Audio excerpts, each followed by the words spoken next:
When a home sustains fire damage, it can be emotionally and financially devastating, leaving homeowners unsure of what to do next. Hi, I'm Brad Chandler with Express Home Buyers.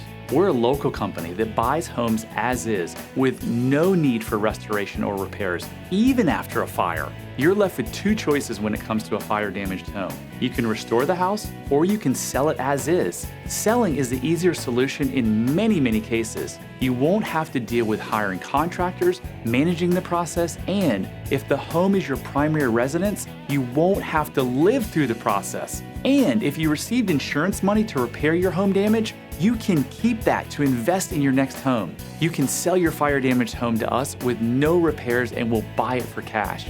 Our team can handle the entire process without any cost to you, and you won't have to pay any closing cost fees or commissions. You can walk away with cash in your hands quickly. Want to talk more about selling your fire-damaged home? Reach out to us today, and let's see how we can get you in a better situation.